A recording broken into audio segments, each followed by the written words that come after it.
Okay, we'll make a start. Thank you ever so much for joining us on this very, very warm July evening. I know some of you will be glad of the shade, so thank you very much for joining us indoors for this session.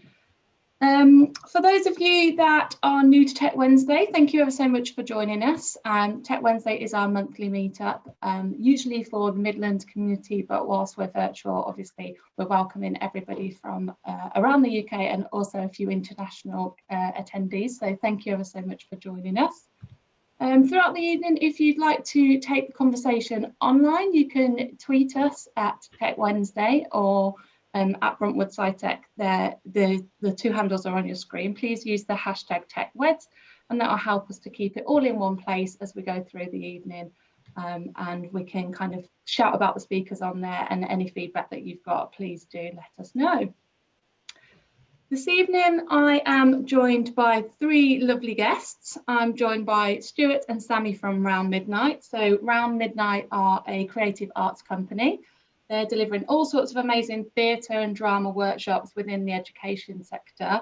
They're here tonight to talk about their VR in education, their programme Virtual Decisions, which I had the pleasure to try out just before COVID. So really, really excited for you guys to hear about that and to hopefully then be able to share the story about how that's evolved over the last 18 months through lockdown. So really looking forward to hearing from you guys. And then we'll hear from Ahmed. So thank you, Ahmed, for joining us this evening. Ahmed has a really impressive career with over 25 years experience within the telecom sector. 10 years ago, he decided to retrain up into the herbal medicines. And tonight he's going to talk us through about how those two worlds are colliding and talking about how we're using AI into the medical sector. So two really great talks for us this evening. Really looking forward to hearing those. We will hear from them very shortly, and we'll be able to have Q&A sessions with each of them. So please do, any questions you have, populate that into the chat box or in the Q&A tab. Don't wait for the end. Please feel free to populate them as we go along so that we can keep the session moving. And then at the end of the session, I've just got a couple of upcoming opportunities and events just to bring to your attention. And then hopefully around 6:30, we'll wrap up and all be able to enjoy the rest of the sun. So without further ado, if I hand over to you, Sami, to share your screen, and we're here all about Round Midnight and the Virtual Decisions programme. Thank you. I'm just going to share my screen very quickly. There we go. I think that should all be okay. So I'll hand over to Stuart to start us off. Okay. So hello, we are Round Midnight, as you already know. We're a Birmingham-based creative arts company that specialise in drama and tech in education. And today we'll be talking about how lockdown opened our eyes to new opportunities.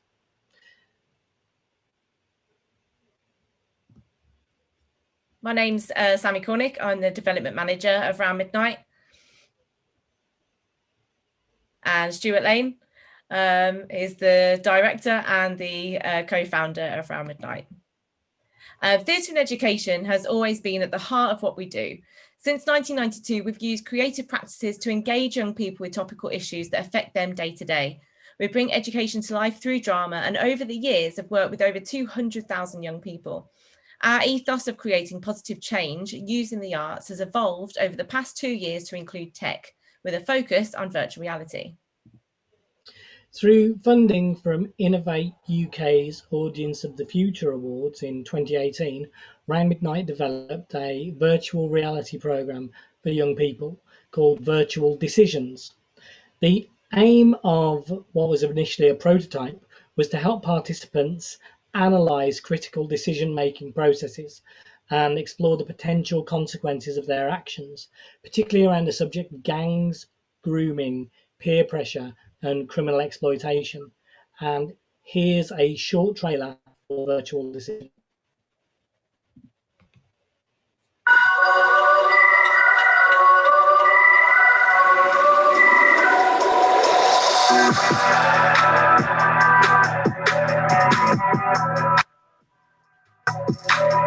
We ask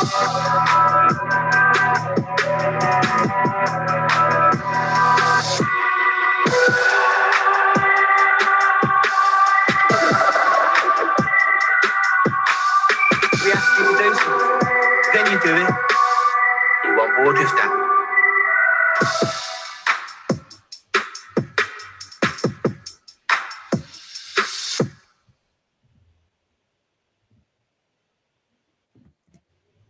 So, how does it work? Well, Virtual Decisions is an 8-minute VR experience that completely immerses the participant. It uses a choose-your-own-path format that allows the young people to decide where the story takes them. Each decision they make has a different outcome, and overall there are 3,456 different ways of experiencing the film. Virtual Decisions. Virtual Decisions. Sorry, Sami. Sorry, Stu. Virtual Decisions uses real young actors in a real world setting from ages from 11 all the way up to 25, keeping the experience relatable and completely authentic. The young people that experience Virtual Decisions recognise the types of characters, the language used and the behaviours that they display. The authenticity of the film comes from the extensive research that we conducted alongside Dr. Stephanie Burnett-Hayes at the University of Birmingham. Stephanie, who specialises in the workings of the adolescent brain, collaborated with us to share the script and develop the characters. All of this was based on creative consultations undertaken with over 1,200 young people. The VR film is then followed by an interactive and creative workshop where we explore the individual journeys taken. The young people are able to share their own experiences, both from within the VR experience and firsthand.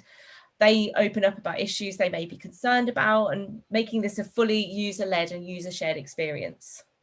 And then finally, we have a team of expert facilitators who quickly build a rapport with the young people we work with and then challenge them to dig deeper, really exploring in depth all of the issues presented.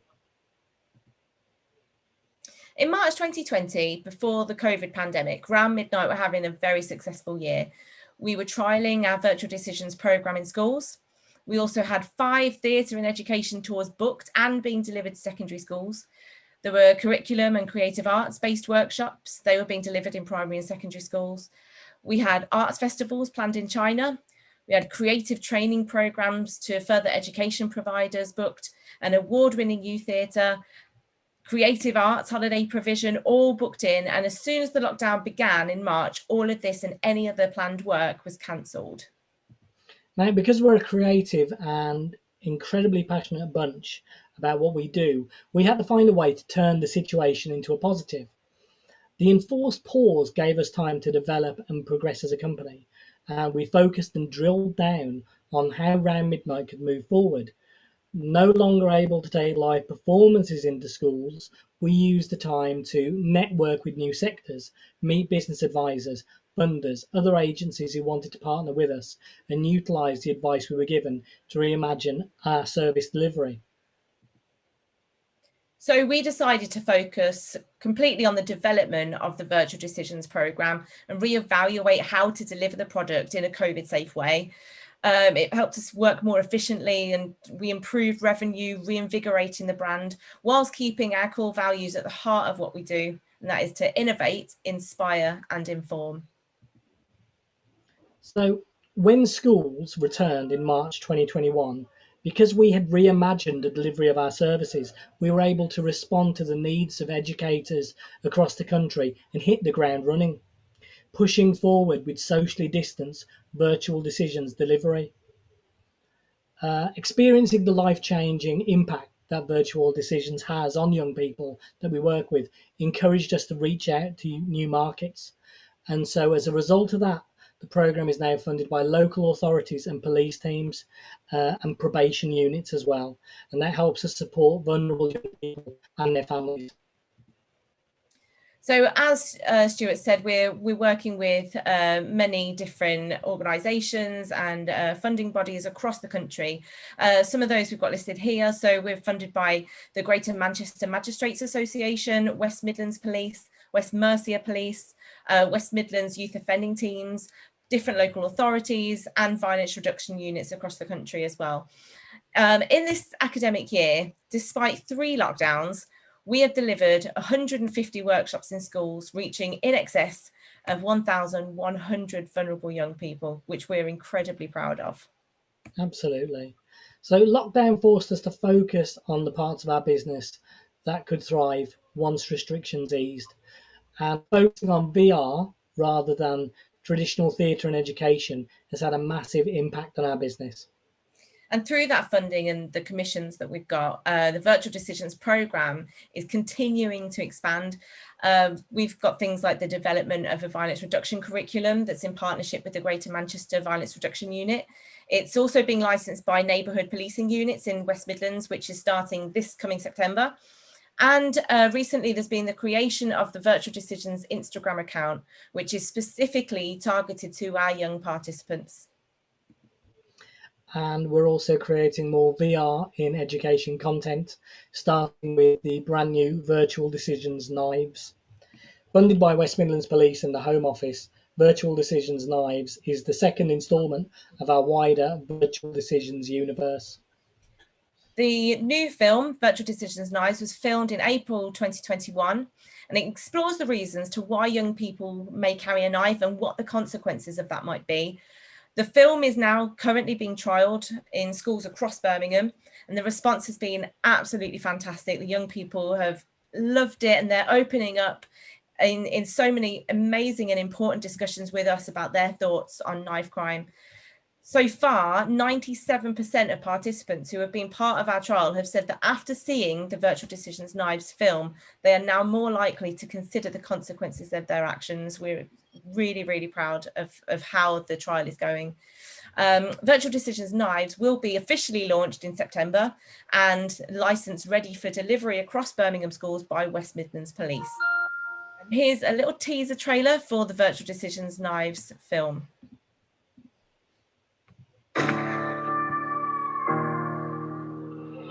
So you got rushed? Him and his mates cornered me earlier, right? And filmed it and put it online. It's on his story. Everyone's talking about it. He can't fight for himself, so he's getting other people to do it. I should have just checked him. That's a violation. You need to show him. Why are you even rising to it? Bro, it looks like he got owned. You're so lucky he didn't get dipped. Told you needed to do something. These are serious. No playing around anymore. You gotta be ready, innit? Say this. Come on then. That's all about to change.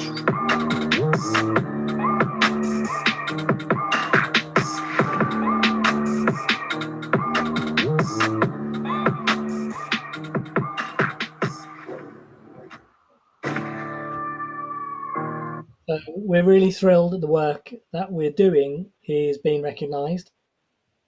And we've recently become multi-award winning after scooping 3 awards at the 2021 Digital City Awards, VR AR Project of the Year, Tech for Good Award, and Best Use of Tech in Education. And we are also nominated at the Innovation Awards as Service Provider of the Year. So if I can ask you all to keep your fingers crossed until September, when the awards are finally announced, that would be greatly appreciated. It might lead to arthritis in later years, but it's a small price to pay if we get an award. So thank you for listening to our presentation, and we welcome any questions you may have about us around midnight or about our virtual decisions programs. Please fire away. Well done, guys. That was lovely. Thank you ever so much for sharing that with us.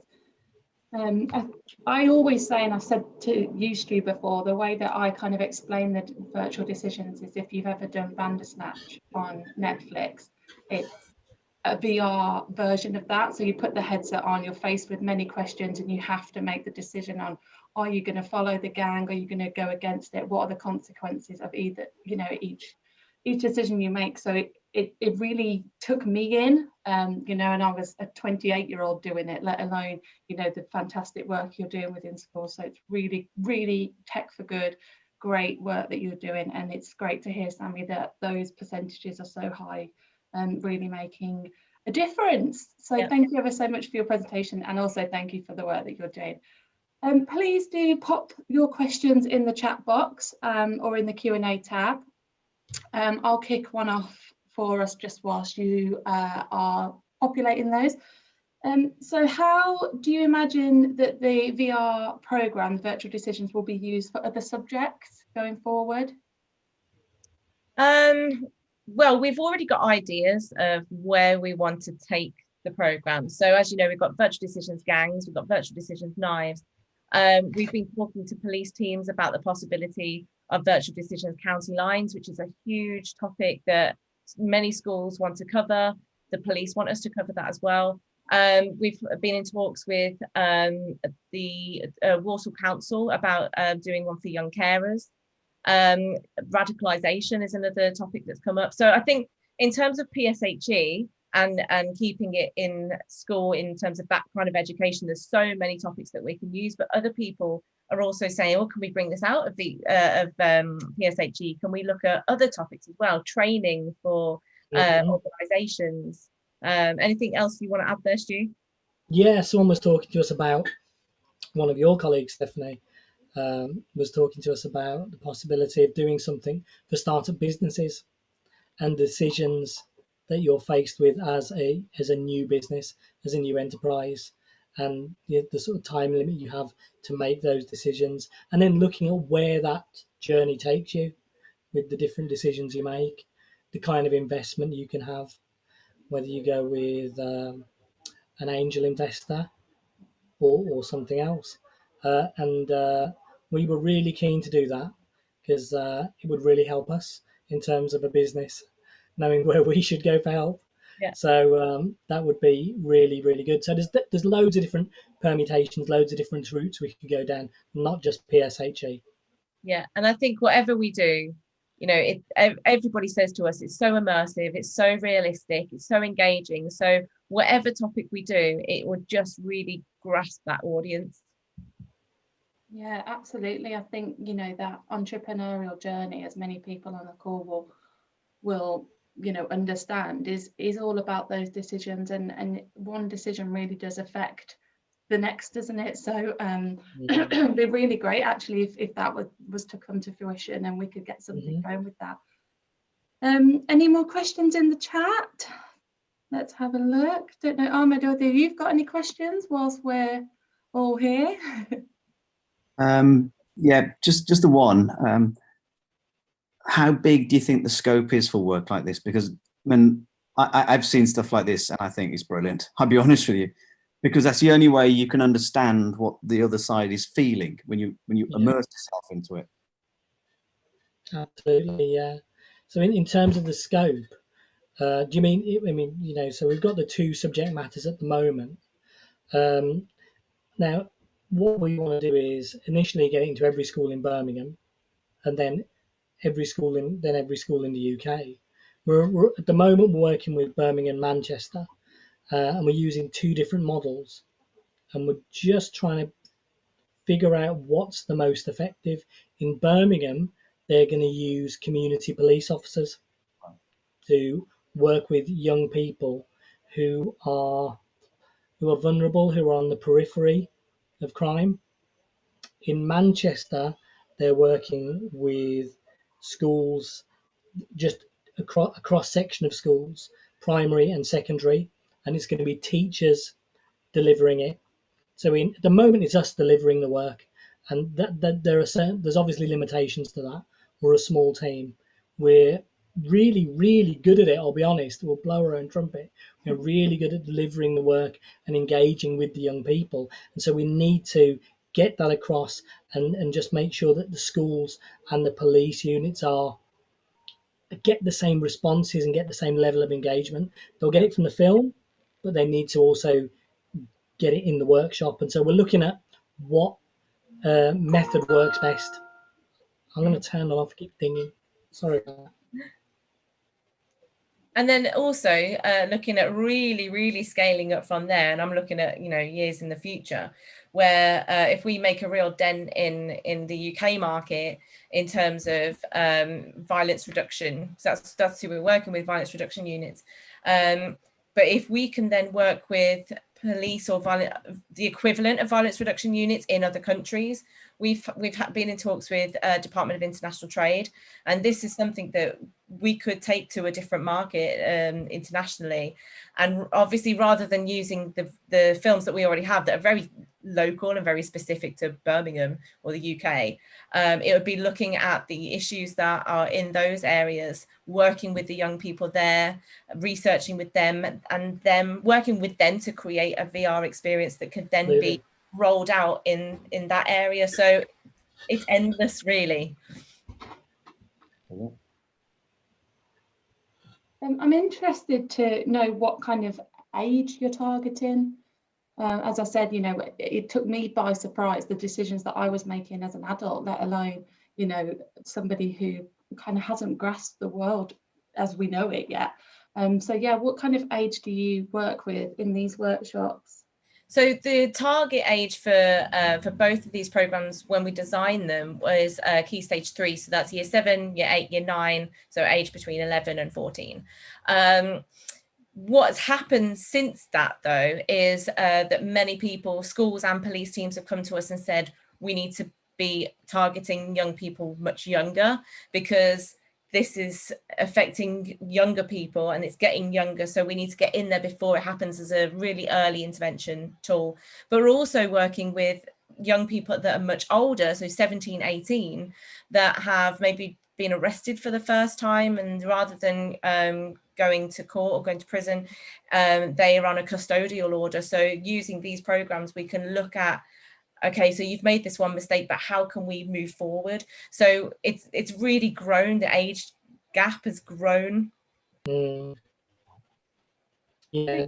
there's a feeling that if we can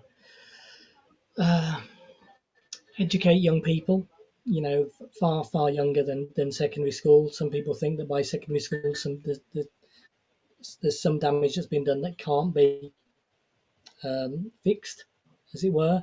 So if we can, things like attitudes to policing and stuff like that. Yeah. By that point, it's kind of entrenched in some young people, and so if we can work with young people at primary school, and if police teams as well can work with those young people and be seen to normalise what they do, and get across the fact that they're not the enemy. A lot of young people see them as the enemy. It's something that we are really keen to do. Mm-hmm. And even things like attitudes towards holding a knife as well, something you think that a lot of young people aren't exposed to or don't talk about, but what we don't realize as adults is what comes up on their Instagram feeds and their Snapchat feeds is that it's just, they're so desensitized to it. So that you can go into a school and talk to year 5s, and I've had one 10-year-old that said, oh, I know what I can do to get out of this situation, I'll just carry a knife with me. And he thought he was giving me a really good answer, and it was quite shocking that he thought that he was so genuine in that answer. So that's when we were saying we need to go younger.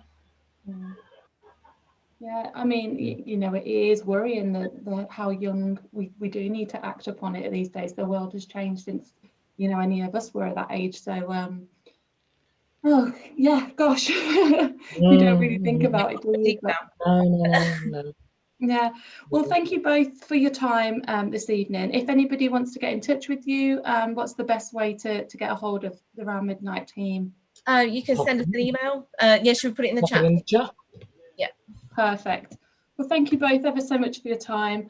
And obviously the guys will stick around for the rest of the evening. So if you do have any questions that you haven't had a chance to ask just yet, then yeah, pop them in the chat and the guys will happily answer for you. So without further ado, Ahmed, if we pass over to you to talk about the AI and how we're moving into the medical sector, and let's hear all about what the work that NueHeights are doing, please. Okay, can you all see my screen, or is it just seeing my ugly motion there? Not just yet.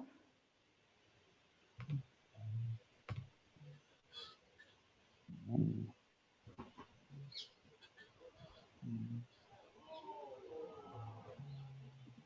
going to try again. I've stopped sharing mine, so hopefully that should allow you. Well, you'll be able to see my screen now, I think. Cool.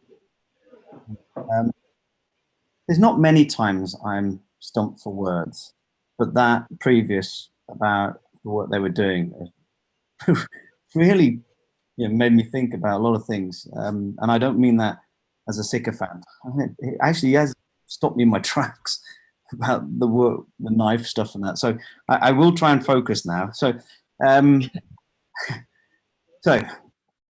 like I said, I've been involved in telecoms, high tech since 96.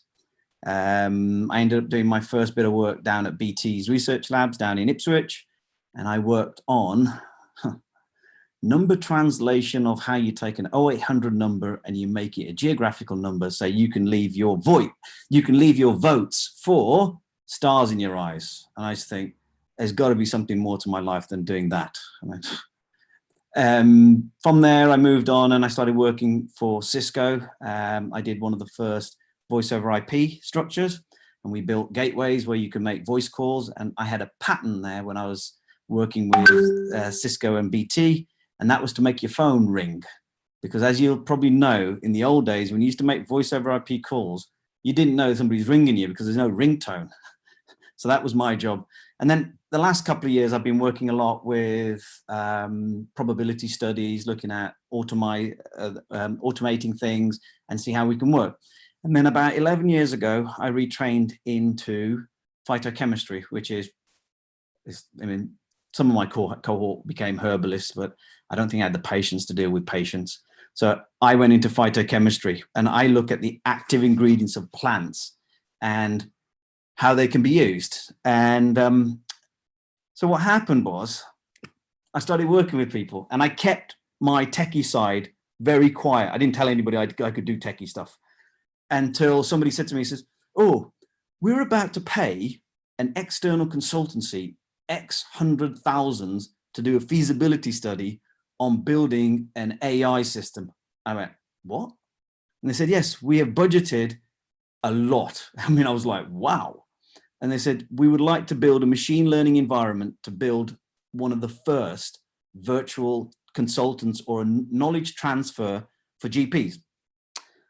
And I kind of looked at it and I thought, wow, that's money for old rope, that is. I'll be honest with you, I'll have some of that. So then I started working with these groups. But what I realized right at the beginning was all of these terms are thrown around like AI and machine learning and deep learning and God knows what learning. But when you ask most people, they don't really know what it means. And I didn't. I mean, I used to use terms interchangeably. But so this diagram kind of outlines what the differences are. So artificial intelligence been around since the 1950s. Machine learning was the next step where they started looking at data and working out what they could do with it. And the last one is deep learning, where you actually start to get the machine to learn based on whatever inputs make that machine make a decision. Now, we're getting close to deep learning working in certain environments. So you look at virtual, you look at driverless cars. That's an environment where it uses a lot of deep learning because it looks at routes, changes routes, decision making. But for what I needed it for, I needed more of machine learning. And when you use machine learning or artificial intelligence, there are three areas where you look at. One is verifying and find. So you see the top picture of verifying who somebody is. So they do facial recognition, biometrics, etc. Now, the one at the bottom is where you find things. And I actually work with this company. And what this company does is they work with vets. So the vet will go into a particular farm and they will say, we think there could be BSC or there could be parasites here in the flock or wherever it is. And they'll take blood samples there and then. And these blood samples are put on screens and then they're sent back to the cloud. And what the cloud does in the environment is try to find out if there's any match in their imagery database, which is similar to what they're seeing on the screen. And then they run a probability study on it. So they'll do X, Y, and Z and work out, yes, that's very close to a parasite we've seen in another flock, or you're nowhere near it. And then they'll send a message back to the vet saying, we believe you should do A, B, or C, depending on what the outcome was. And they're quite interesting working with those guys. The one in the middle is verbal, it's bots. It's when you talk to something and they try and talk back to you. And the best one that I'm not the best to work with, bots, because I get a bit annoyed when you ask them and say, what would you like to do? I'd like to check my bank balance. And they turn around and say, you'd like to buy a mortgage. No, I wouldn't want to buy a mortgage. I want to check my bank balance. So the best one is, if you ever get one of those bots and you really want to confuse it, is just ask them a question and say, what's the temperature like out where you are? And it just comes to a grinding halt, because it's not on their verbal vocabulary, because nobody's asked the question. But it's an aspect. Now, the aspect I look at is raw data, binary, bits and bytes, ones and twos, ones and zeros. Take it in, start working with it. And it's very easy there. Then you need, so I kind of know where I'm going to be working, and that's in the data. I'm not looking at visuals, and I'm certainly not looking at verbal. I mean, I wouldn't know where to start with that. To start to build a virtual machine or AI environment where you're looking at data, you need to do a couple of things. The first one is you need to know what it is. I mean, what's your hypothesis? What are you trying to prove or disprove? Because all of this is based on probability studies, probabilities, eventualities, algorithms that will give you, 60% probability this might happen. It's a bit like the weather. That's how they work out long-term weather. They look at probabilities. And then you look at the how. And I've tried to make this as simple as possible without using too much, techie talk, because it always, even when I was younger, it used to confuse me, and it still does now. So I'll try and water it down. So the first thing you need either a PC. So I do a lot of my initial work off my Mac, because I can run it and it runs beautifully. It does all my analysis. Or you build what they call a virtual machine in the cloud. And this literally is, you go onto AWS, Azure, T-Mobile Cloud, or whoever it is, and you build a machine. And they'll ask you operating system, storage, connection, and what version of libraries do you need to do certain things. And you go and build it. And then you hear this thing which everybody talks about, is Python libraries. I mean, it's when Python started to come about into the work I did, which was about 10 years ago, I used to cringe, because the Python library which we used to use was Anaconda. And I have a phobia against snakes. So when it used to launch, it used to be this Anaconda moving around. And I was thinking, why did they do that for? Didn't they know there's people like me who have a phobia against snakes? So even now, when it's loading up on my machine, I'll go away and do something else until I see the environment, because I can't see that thing moving around. But that's what you do. You find a Python library. And these things are there where they take mathematical equations and they break it down into structures. And that's what an algorithm is. It's a structural representation of that mathematical equation. That's how our brain will work out maths. Does this bit, this bit, this bit. When we were younger, we were taught this, well, things in the brackets you do first, then things outside the bracket, and then things in other brackets you do next, and blah, blah, blah. That's how we turn a mathematical equation into an algorithm, step by step, and work through it. The best ones that are out there are TensorFlow is from Google. And in a previous life, I worked on what they called the pre-runner to TensorFlow, which was Google's Kitchen. The reason why they called it a kitchen, because it had a menu where you could do if-then scenarios, if this, but that, all that stuff. And then they made it into a corporate package, and they called it TensorFlow. The one I like using is something called Orange, which was written by the University of Slovenia, and it's open source. And you can write bits of code if you want to make the algorithms better, but it's got pretty much everything. And the reason why I like it is it allows you to drag and drop icons in where you can alter them and say, what happens if I increase the probability but decrease the amount of users? What happens then? And it gives you statistics, and what you're looking for is a correlation. That's what machine learning is. I want to see a correlation, because then I can extrapolate it. IBM Watson's a good tool. I had the pleasure of using that, I think about 10 years ago when they first brought out the prototype. It's great at what it does, but it's slightly convoluted, because what IBM did was they kludged together a lot of packages into that suite. And unless you know what you're doing, it's a bit of a maze trying to get through it. But once you do, it's great. The other part that you need to do is you need to build a database. Sorry, but you have to. And this is where you store things. And if you're going to store it, then you also need to be able to extract things out of it.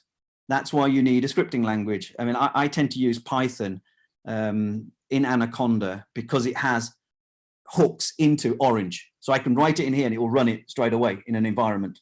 And it also has an environment where I can link it to Watson through an API when I can do bits and pieces. So that's really what you need if you want to do machine learning, looking at data.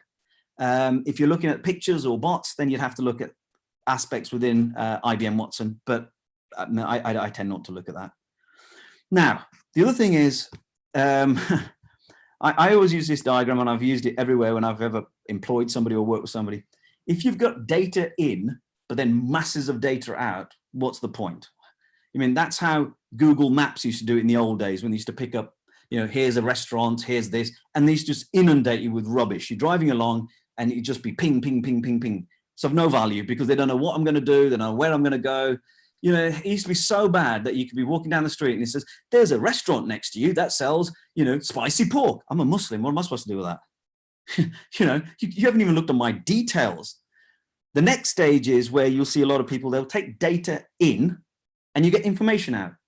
But how many of us have seen information in 16 dashboards and you try and look at it and think, I don't even know what this thing is doing. And I used to get a lot of junior developers who used to do that for me. They used to take in loads of data and then huge amounts of dashboards. And I'd go, I ain't got a clue what I'm looking at here. So again, it doesn't help you making a decision. What you'd want is data coming in and then decision making going out. That's what you need for medicine. That's what you'd need if you're giving information to a GP or a consultant. I suggest you do A, B, or C, but you can do D.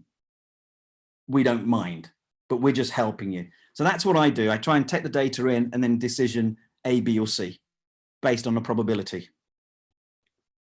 Now, so the area I'm looking at the moment is, I don't think I'd ever have looked at this 10 years ago.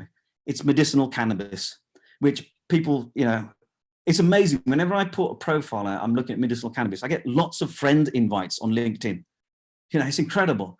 And then you'll get the messages saying, what kind of dope do you sell? I think, well, I don't sell any of it. I'm working on the statistics.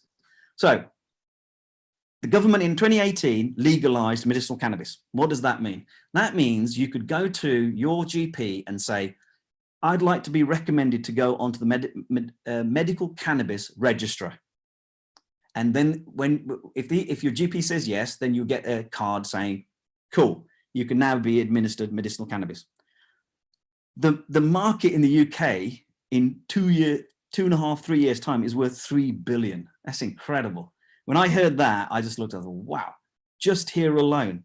Worldwide, it's looking at 24 billion by 2024. It's huge.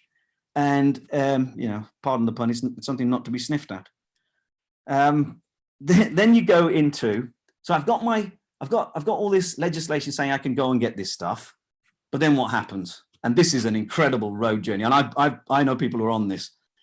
So I'm currently putting through my PhD to look at certain aspects of medicinal cannabis from a phytochemistry point of view. So I get to see all these things. So first thing you do is you go to your GP and you say, can you put me on the medical cannabis register? And there's initially 3 million people who can potentially be on there. People who've got rheumatoid arthritis, osteoarthritis, childhood epilepsy, seizures, fits, what else? Anxiety, stress, post-traumatic stress disorder, etc. There's about 10. So you can go on that med. So what normally happens, you go and see your GP and you're feeling all happy because you've got all these, 3 million people and you're part of a huge gang and it's allowed to be taken. And then you get a downer. And the first downer is the vast majority of the time, the GP has no idea what you're on about. Or if he did have an understanding, he's not interested or she's not interested. So you get a downer. And then the small number who accept that this is a medicine, they will then send you off and say, right, there might be a consultant who will administer your medication. So then you feel high again. And you think, oh wow, great. I'm gonna get this medication which I need for my back pain or whatever it is. And then you get the downer or semi-downer, and that is, yes, I can administer that for you, but cross my palm with silver and a lot of silver. I mean, it's not cheap because it's not subsidized on the NHS. And you think, wow, I can get it, but I've now priced everybody out of the market unless those who can afford, 5 cars and 15 houses. The idea that I had then was, what is the bottleneck? So the bottleneck is knowledge transfer to the first gatekeepers, which are the GPs. If I can help knowledge transfer regarding patient information, prescriptions that have happened in the past, similar ailments, and then almost being like a glorified Google that sits on the side of the table and then they can work with it. And then you crunch all the data as it's coming through. Every ailment, every age, every person, you start to finite those decisions, those A, B, and C's, which helps the GP to think, I feel comfortable with this. The reason why GPs don't feel comfortable with it is every medicine in the past has been a single compound. This is a plant and it has anything up to 10,000 compounds. So it's a new area. So any type of knowledge transfer, any type of virtual consultant will help get over that hump. And that's what we're trying to build. Mainstream medicine, yes, it is a mind shift.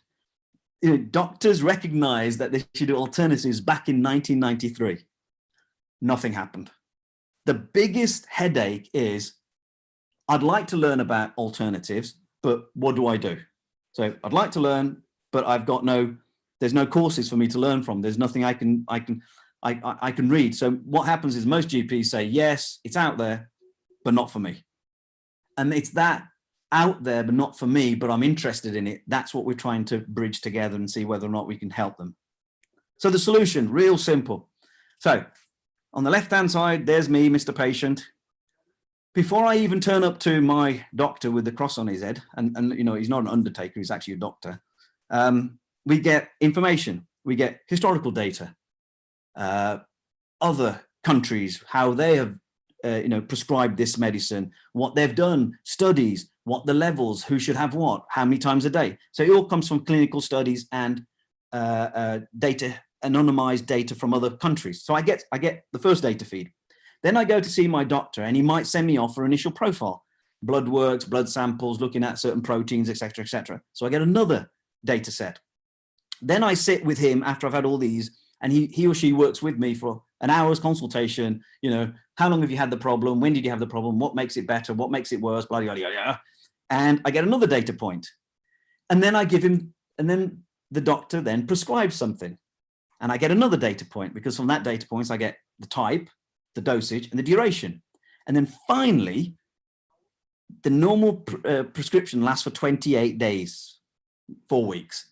In that time period, I send out more information to this person. How do you feel? Did you make you feel vomity after 72 hours? Were you okay with it? How was your pain? Did it help you? Blah, blah, blah, blah. And I get another data point. As soon as I put them all into my database, then run the algorithm, I get a very good probability when the next patient comes in. So the next patient comes in and he says, right, male, 42 years old, anxiety sufferer for 10 years, medication, God knows what he's on. What do I give him? The database will then bring up other people and say, look, you've had maybe 5 or 6 people with a similar thing, and this is what we realized was a good dosage for them. And they didn't have any ill effects when they did the questionnaires after 2 weeks, 4 weeks, or whatever it is. They seem to work. Here's the bell curve. Do this. Nice, safe bet. You can justify it to the board of the BMA, and you can also justify it to your patient. And away you go. And that's really what we do. So it helps the physician to make accurate decisions. The data is unique to us because we get the data sets. We can use it for any plant. So the other one I'm looking at, I had friends at university that would experiment on everything. I was the only one who didn't experiment with anything. But now I work with everything that they would like. So the next one I'm looking at is something called psilocybin. And it is what they call microdosing, and it comes from magic mushrooms. It is a similar scenario. Who do we give it to? How do we give it to them? And why do we give it to them? And you can widen it then to other aspects of the plant. would it make sense that I gave you this medication at the beginning of the harvest or at the end of the harvest? There's different compound structures. And then I can also take this information, go back to the farmers and say, this compound in your locality with the best growing facility with south facing, fields would give me that. I would suggest you stop growing this and grow this. And that's why it's so powerful. And so on that note, thank you for listening. Just some little things that I put in. This is where I go for any free educational, if you want to learn about AI, it's out there and it's free. And unless you need to get to any further stage, it's free to use. And I use it. It's called edx.org. And the last time I checked this morning, there are 53 online Harvard Business School, medical school, God knows who else there is, programs and courses that you can learn about AI and all the aspects. And what I always try and do is demystify all the acronyms that you could ever think of. I had the pleasure every Friday when I was at BT, we used to have to give a presentation. So you can imagine what we did with acronyms, and nobody picked up when they read them, they didn't even know that's the obscene thing we'd said in an acronym. But we did. We'd give it to the CEO, the chairman used to come up and we'd call it like, caller related access platform. And they go, oh, I like that idea. If only you knew what it stood for. But that's what I try and do. I try and demystify a lot of the techie stuff so people can grasp it. And the idea that I've always had is if you can make prototypes as an entrepreneur, you have a better understanding on where you need to spend money to make it into a fully blown thing. And that's what I do. So at the moment that we're going through funding with the company down in New Zealand, where I'm on the one of the medical advisors, and I've got another company here in the UK who I've partnered with, who we're going to be doing something very similar to that. Fantastic. Lots of information to take in. My brain's going overdrive. So thank you ever so much for sharing that with us, Ahmed, and also obviously for your knowledge throughout the past however many years. That's a really great starting point, I believe, for this kind of AI to get in. So yeah, thank you ever so much. We've had a couple of questions come in. Talking of acronyms, so Brandon's asked, how do you feel about graph DBs? Okay. I've worked on AI systems and machine learning systems for about 8 years. I mean, real ones that go to market. I mean, I worked on the Google Cars one as well. Graphical DBs are really good, and I'll tell you why. Because they offer you two things. First thing is you can build database systems and visually see, relationships, which most people can't address. I was trying to explain to somebody many years ago. I said, because he got the relationship the wrong way around. He got the primary being the motorway and the secondary being the car. I said, so according to your process, the motorway runs through your car. But because it wasn't visual, he had to learn it that way. So I think it's brilliant. And the other thing it does for non-technical people, it actually shows the structure of what the columns and the data points and the data sets are, which is very important. If you don't know what you're looking for, then yeah, you'll get a graph, but it means nothing to you. You'll have a probability which is completely obscure to what you're trying to do. Your hypothesis is all wrong. So I believe that anything on that front is really good, and that's why I use a particular open source, which I used to actually write stuff to them, and then they got fed up because I was writing too much, which is called Bitnami. Bitnami is great if you want to build virtual machines and virtual setups for short periods of time where you don't have, the price to do these things is not cheap. To do a virtual cloud setup for something like this, you're looking at 20 or 30,000 a month. You might only run it for like 4 hours. So unless you need to pay that, don't pay it. What's the other one? GPs don't have enough time to study. Yes, it's true. They don't. If you look at their handwriting, you'll know that they don't have time to study. So what you have to do is you have to give them decisions based on logic. some sort of starting point where whether it's the BMA, BMG, some universities, statistics that you found, so they feel comfortable to look at those decision-making 1, 2, 3s. Otherwise, they just say, yeah, kind of like that, but I have no idea where it's come from. I'll do my own thing. And when they do their own thing without knowing the subject matter, that's when they will either prescribe it wrong or they'll go with a steady Eddie. The steady Eddie is like, yeah, you know what I mean? I'll give you a one-to-one relationship product. I know it's not going to do anything for you, but the placebo effect will make you feel better. And that's what they'll do. And it's just the way it is. Yeah, I think you can read that third question to yourself. I've used AI, in particular machine learning, which is non-visual, it's more data. I've used it for predicting yields from a plant in a field, depending on weather, etc., etc. For AI, which I've seen, some of the universities I work with, they use AI in the early detection of things like cancer. So you'll do blood works, and the blood works will get sent back, and they'll do a similar thing to the parasite, and they'll look at certain platelets and proteins which are visible in your blood, and they'll also work out how many parts per billion, which will give them a really good understanding as to where we are on your stage of cancer. So it's huge. It's huge. It's mind-boggling how much it's worth. The thing I would say is, it's like most things that you learn. If you learn medicine, you'll think it's a mystic art before you start learning it. It's not. It's the same with anything. If you just persevere, you'll pick it up. It's not that difficult. Most of these tools, you don't have to write the maths. You don't even need to know the maths. They're of no value. What you need to know is, what's the best correlation I'm going to get out of it? Well, thank you. As I mentioned, there is a third question in there. It's very similar to the ones that you mentioned earlier that drop into your LinkedIn inbox. So I think we'll leave that one there. But my kind of last question is about, you've mentioned that by 2024, the sheer size that this sector is going to be worth. How far away do you think we are from being able to deliver that here in the UK? Because obviously we've got the market for it.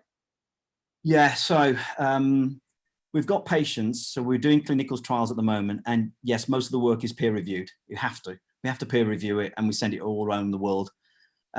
So we've got the ailments which can be addressed by that particular medicinal compound, as I put it. I don't call it a plant because it's actually more than that. So we know the ailments, the usual suspects. We know people like the 3 million want to get onto the register, and I think the last time I checked, we're getting something like 50,000 people joining the register every month. So it's getting bigger and bigger.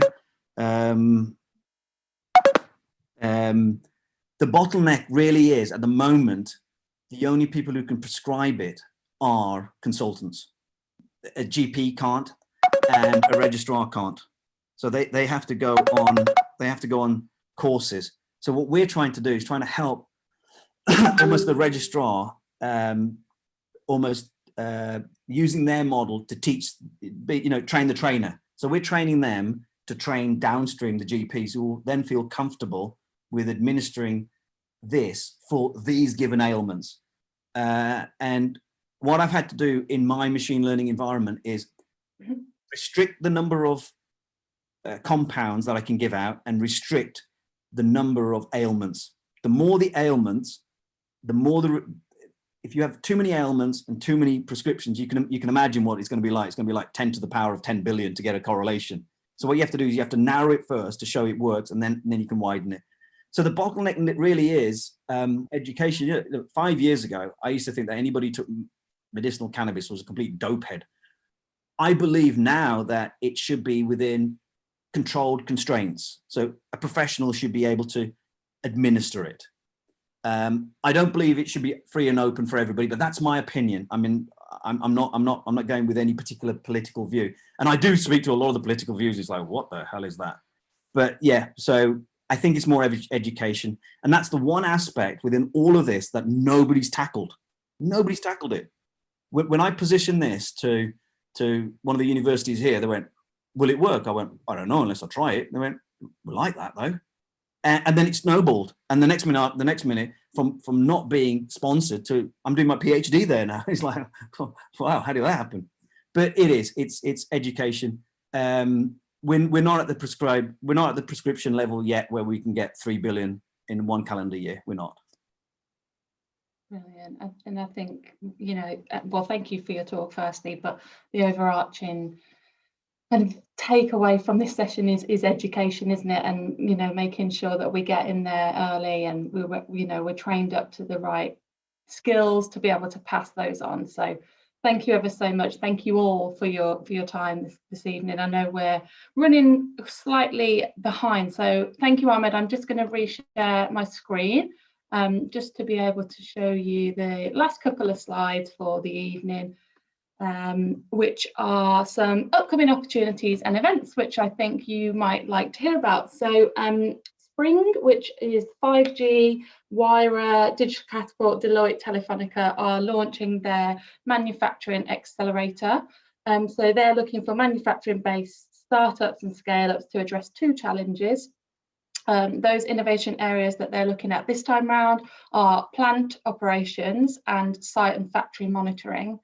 So if you think that your idea, your startup falls within that category, next week they are hosting a Q&A webinar, so you can find out all about the accelerator program. You can find out about those challenges and the best ways in which you can tailor your application to be successful and to get on the accelerator program. So search on Eventbrite there with the Spring, which is 5 Spring, or the Manufacturing Accelerator Q&A, and you'll be able to sign up for that. That's next Wednesday, 45-minute session, nice and easy.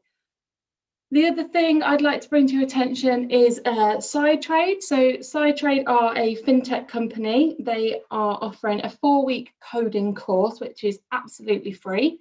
They have run 2 academies of this already. This will be the 3rd one, but the first one based here in Birmingham. So of the last 2 courses, 8 jobs were actually offered at the end of the course to those people with SideTrade. You need absolutely no experience. So again, take a look at what they're doing. 4 weeks, fully funded course. Apply via that link at the bottom there, sidetrade.com/company/careers. Scroll down to the UK and you'll see their software developer coding academy, and you just apply that as you would a job. You'll be invited to an assessment day in Birmingham in mid-August, and then hopefully following that, if you are successful, you will then be offered the 4-week course. So a really good opportunity to get involved with, and hopefully an opportunity of employment at the end of that.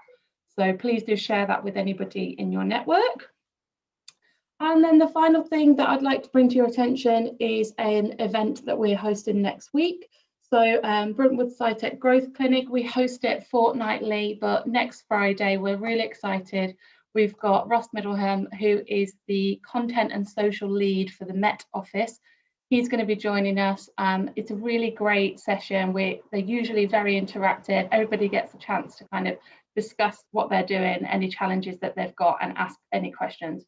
Really great opportunity to obviously talk to Ross and to get some of his valuable time. He's an award-winning social content creator on TikTok. So as the guys were saying earlier, you know, keeping with the times and making sure that you're putting your stuff out there on the social media that those young people are engaging with. TikTok didn't even exist, I don't think, pre-pandemic. So really, really encourage you to join us for that session next Friday. You can join us for that session and any of our other sessions that we've got going on through our Brentwood SciTech Eventbrite Studio. The link is on your screen there, brentwoodscitech.eventbritestudio.com. We've got loads of things coming up. We're doing a session next week around angel investors versus VCs. The following week, we're doing pitch deck preparation. So again, please feel free to join in on any of these business support sessions that we're running. Whilst they're virtual, they're completely open to anybody. So please do sign up and join us. That's us for this evening. Thank you ever so much to you guys for joining me. My job is the easy part of these sessions. So, thank you ever so much. for joining that. Please do keep an eye on the Innovation Awards, and if Round Midnight get there, please do vote away and support them and shout about it. It would be really great to hear, you know, when you get to September, how you get on, so please let us know. If you're interested in speaking at a future Tech Wednesday, or if you've got any feedback, then please do let me know. My email address is on the screen there, stephanie.einan@bruntwood.co.uk. Hopefully we won't be virtual for too much longer. We have some refurbishment works going on at our campus, so we're aiming for October to be our first physical Tech Wednesday. So again, in the next couple of months, if you'd rather do that virtually, if you're not based in the Midlands, please let me know and we can fill up those slots. That would be really great. Thank you once again to you guys. It's been a really great session. When we go over time, it's always a telltale that we've had some really great, you know, discussions. So thank you ever so much. If any of you have any closing remarks, please feel free to unmute yourself. And if not, then have a great rest of your Wednesday evening. I know it's Eid as well, Ahmed, so hopefully you've got lots of enjoyable food to hopefully, you know, enjoy in the sunshine for the rest of the evening. I haven't worked out the probability of how fat I'll get by the time. And you know what? I don't care. Surely there's an algorithm for that somewhere. So yeah. Like they always do with the inflation one. There you go. Right. Thank you ever so much, everybody, for joining us. Hopefully we'll see you again next session in August. And yes, enjoy the rest of your evening. Thank you ever so much.